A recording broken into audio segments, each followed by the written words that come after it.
भारत बंद का आह्वान बहुत ही विचाराधीन है, बहुत ज़्यादा सोचने का विषय है। ये समस्या इस समय इतनी बड़ी आ गई है कि माननीय सर्वोच्च न्यायालय की जो 7 खंडपीठ ने ये आदेश किया कि SC/ST में जो है इसका उप वर्गीकरण किया जाएगा।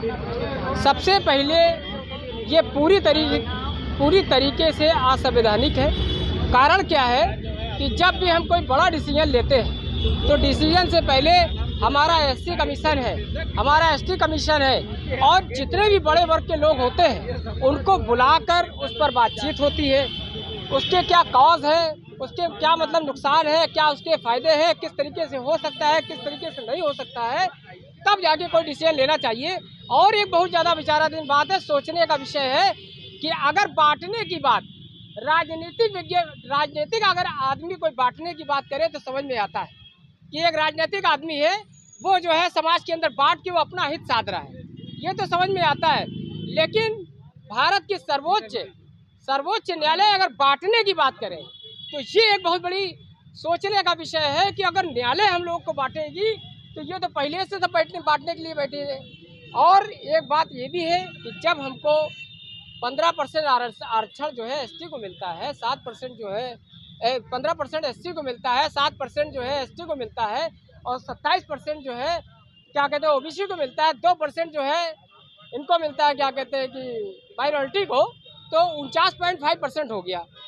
और यहाँ पे 49.5% माननीय न्यायालय को ये चाहिए था कि आज तक जितना भी आरक्षण प्राप्त है पहले से जो सबको प्राप्त है, क्या पूरी तरीके से उसको इम्प्लीमेंट हो गया है, क्या पूरी तरीके से वो मिला है कि नहीं मिला है। जब पूरी तरीके से पहले का पूर्व का दिया हुआ आरक्षण जब वापस सबको मिल जाता, उसके बाद नए आरक्षण की बात करते कि भाई ये सबको दिया जा चुका है, उसके बाद आगे के लिए जो है अब क्या प्रक्रिया हमको किस तरीके से बनानी है। पहले का सब बकाया पड़ा है, पहले का जितना आरक्षण है, आरक्षण के तहत जितनी वैकेंसियाँ हैं, चाहे वो किसी संवर्ग पे हो, सारी वैकेंसियाँ बकाई पड़ी हैं। और नई की तुम बात कर रहे हो वो भी वर्गीकरण करके। मैं लखनऊ नगर निगम में सर्विस भी करता हूँ। आज के समय में चाहे वो जो है नगर निगम विभाग हो, चाहे वो जलकल विभाग हो, चाहे वो डेयरी विभाग हो, चाहे वो कृषि विभाग हो, किसी भी विभाग के अंदर प्राइवेटाइजेशन को भारी मात्रा में बढ़ावा दिया जा रहा है। जब प्राइवेटाइजेशन को भारी मात्रा में बढ़ावा दिया जा रहा है तो ऑलरेडी उधर से रिजर्वेशन खत्म किया जा रहा है, क्योंकि प्राइवेटाइजेशन का तो कोई उसमें महत्व है ही नहीं।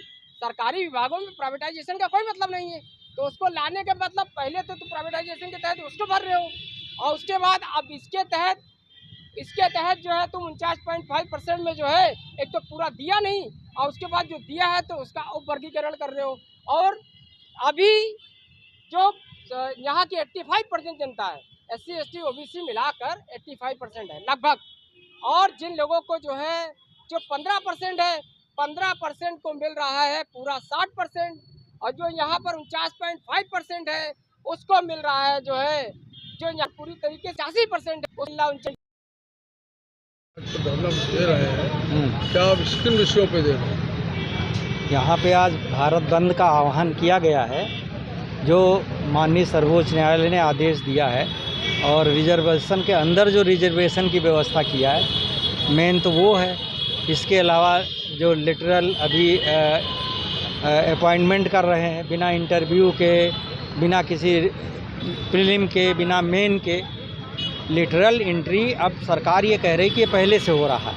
लेकिन पहले इसलिए ये किया गया था कि मान लीजिए कोई बहुत बड़ा स्पेस वैज्ञानिक है और स्पेस वैज्ञानिक की सेवाओं की आवश्यकता है सेंट्रल गवर्नमेंट को, तो कोई स्पेस वैज्ञानिक को उसने सचिव के रूप में, जॉइंट सेक्रेटरी के रूप में रख लेते थे और उसकी सेवाएं लेते थे। लेटरल एंट्री का मतलब ये नहीं हुआ कि आप 40-50 लोगों को ले लीजिए, कोई किसी फैक्ट्री के काम करने वाले को ले लीजिए, किसी के जनरल मैनेजर को ले लीजिए।